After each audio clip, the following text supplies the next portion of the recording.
Hello दोस्तों, welcome to history and horror.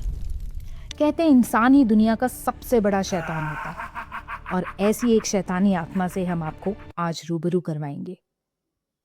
ये लड़की जो आपको इस वक्त स्क्रीन पर दिखाई दे रही है, ये दिखने में तो बहुत ही खूबसूरत और मासूम सी लगती है, but trust me guys, she is pure evil.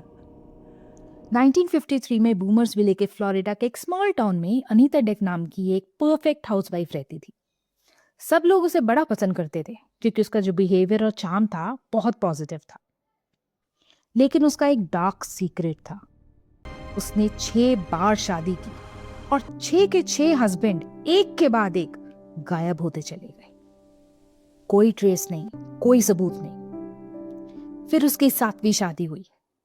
Frank वक्त के साथ एक अजीब चीज को नोटिस करने लगा। जब भी उनके घर कोई पार्टी होती थी या फ्रैंक के कुछ फ्रेंड्स आते थे, अनीता कभी अपना डिनर करती नहीं थी। वो सिर्फ बना के मेहमानों को या फ्रैंक को दे देती थी। फ्रैंक कभी पूछता था कि अनीता डिनर कर लो, तो वो कोई ना कोई बहाना बना के प्रिटेंड करने लगती थी। कभी बोलती फ्रैंक मैं ऑलरेडी खा चुकी हूँ, आप खाओ, या कभी बोल देती थी फ्रैंक मेरा बिल्कुल मन नहीं है, मैं बाद में खा लूंगी। ऐसी ही एक दिन घर में पार्टी थी। फ्रैंक के कुछ दोस्त आने वाले थे। फ्रैंक कुछ चीज को ढूंढता हुआ एक स्टोर रूम में गया। वहां उसे कोने में एक चिलर दिखाई दिया जो सामानों से छुपा हुआ था। फ्रैंक को शक हुआ। फ्रैंक ने जैसे ही उस चिलर को खोला, डर के मारे उसकी आंखें फटी की फटी रह गई। अनीता ने अपने पिछले हस्बैंड को उस चिलर में मारकर स्टोर कर रखा था और वो उसके कटे हुए हिस्सों को डिनर में पकाकर उन्हीं मेहमानों को खिला रही थी।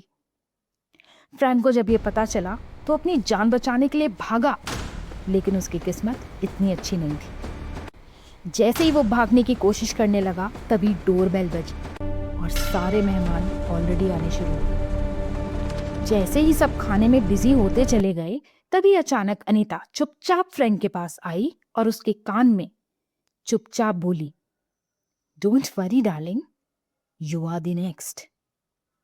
फ्रैंक घबरा गया। वो बाथरूम जाने के बहाने से किसी तरह वॉशरूम में गया। वॉशरूम का दरवाजा बंद करके उसने वॉशरूम की विंडो को खोला और किसी तरह वहां से एस्केप करके भाग गया। वो भागकर सीधा पुलिस स्टेशन गया। पुलिस जब तक घर पहुंची तब तक पूरा घर खाली हो चुका था। शायद अनीता समझ गई थी।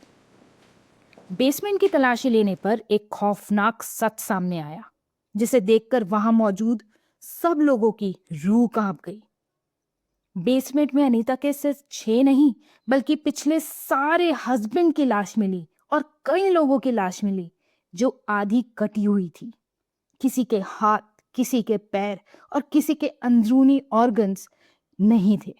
सबकी बॉडी लहूलुहान, आधी अधूरी। तो ये है इस मासूम चेहरे अनीता डेक का सच। तो दोस्तों, ऐसी कई और खौफनाक और दिल दहलाने वाली सच्ची कहानियों को देखने के लिए हमारे चैनल के साथ जुड़ जाइए। हमें लाइक कीजिए, सब्सक्राइब कीजिए और बेल आइकन दबाना मत भूलिए। और अपने आस पड़ोस में खास ख्याल रखिए कि ये दिखने वाली खूबसूरत और मासूम चेहरे, इनके अंदर सच में इंसान है या कोई शैतान।